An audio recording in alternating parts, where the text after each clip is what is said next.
வணக்கம். இப்போ என்னன்னா, இப்போ நடக்கிற பிரச்சனையை பற்றி சொல்லணும்னா, பொதுவாக நாட்டில் வந்து ஒரு பெரிய பிரச்சனை இருந்து வச்சுங்களேன், எங்கன்னா குண்டு வச்சுட்டாங்கன்னு வச்சுங்களேன், உடனே நம்ம அரசியல்வாதிகள் என்ன பண்ணுவோம்னா, ஒரு கடும் கண்டனம் தெரிவிச்சிருவாங்க. கடும் கண்டனம் தெரிவிச்சுட்டு அவங்க வேலையை பார்க்க போயிடுவாங்க. உடனே குண்டு வச்சவங்க அப்படியே பயந்து போயிடுவாங்க. ஸோ இவங்களும் குண்டு வைக்கிறவங்களை கண்டும் பிடிக்க மாட்டாங்க. ஸோ அவ்வளோதான், அந்த வேலை வந்து கடும் கண்டனத்தோட முடிஞ்சிடும். அப்படிதான் அரசியல்வாதிகளை மக்கள், பொதுமக்கள் வெகுவாக அப்படிதான் பார்க்குறாங்க.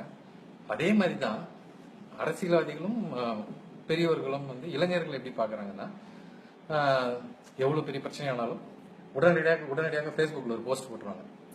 ஃபேஸ்புக்கில் ஒரு போஸ்ட் போட்டு அவங்களும் ஒரு கடும் கண்டனத்தை தெரிவிக்கிற மாதிரி, அவங்க குமுறல்களை தெரிவிக்கிற மாதிரி போடுவாங்க. அதோட விஷயம் முடிஞ்சதுன்ற மாதிரி தான் இது வரைக்கும் நினைச்சது. பட் முதல் முறையா ஃபேஸ்புக்கில் எழுதுறது மட்டும் இல்லை, இறங்கியும் செய்வோம்னு சொல்லிட்டு இன்றைய இளைஞர்கள் வந்து இன்னைக்கு காட்டியிருக்காங்க.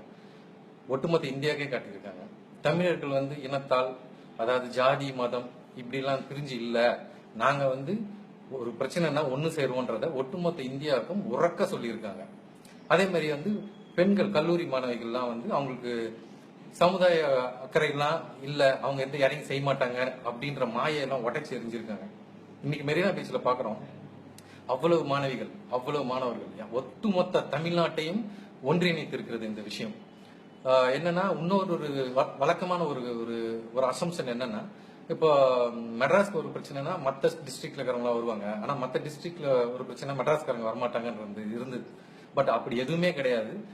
ஒரு தமிழனோட அடையாளத்துக்கு ஒரு பிரச்சனைனா ஒட்டுமொத்த தமிழ்நாடும் ஒன்றா நிற்கும்ன்றது இன்னைக்கு வந்து தமிழ்நாட்டில் வந்து எழுதப்பட்டிருக்கிறது. இது நிரூபிக்கப்பட்டிருக்கிறது. ஒட்டுமொத்த இந்தியாவுக்கும் ஒரு மாநிலத்தின் ஒற்றுமையை இதை விட வந்து உங்களுக்கு நேர்மையா ஒரு துளி பிரச்சனையும் அசம்பாவிதமும் இல்லாமல் காட்டியிருக்கிறது தமிழ்நாட்டு இளைஞர்கள்.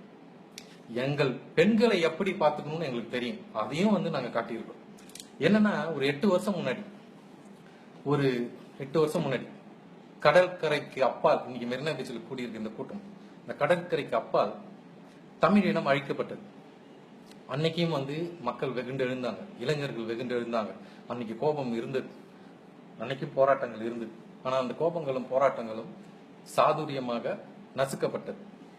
8 வருடங்களுக்கு பின்பு தமிழனோட அடையாளத்தை வந்து, தமிழனத்தோட கலாச்சாரத்தை அழிக்க வராங்க. அழிக்கிறதுக்கான ஒரு வேலை செய்யப்பட்டது. அன்னைக்கு அடக்கி வைக்கப்பட்ட அந்த கோபமும் போராட்டமும் இன்னைக்கு திரும்பி கிளர்ந்து எழுந்திருக்கிறது.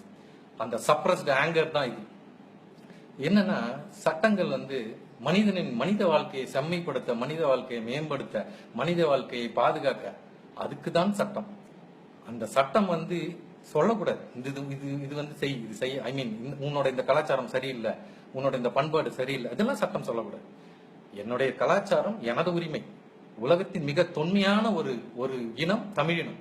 தமிழின் கலாச்சாரம், தமிழினோட பண்பாடு மிக சிறந்தது எல்லாருக்குமே தெரியும். அதனாலதான் அது செம்மொழி. சரிங்களா?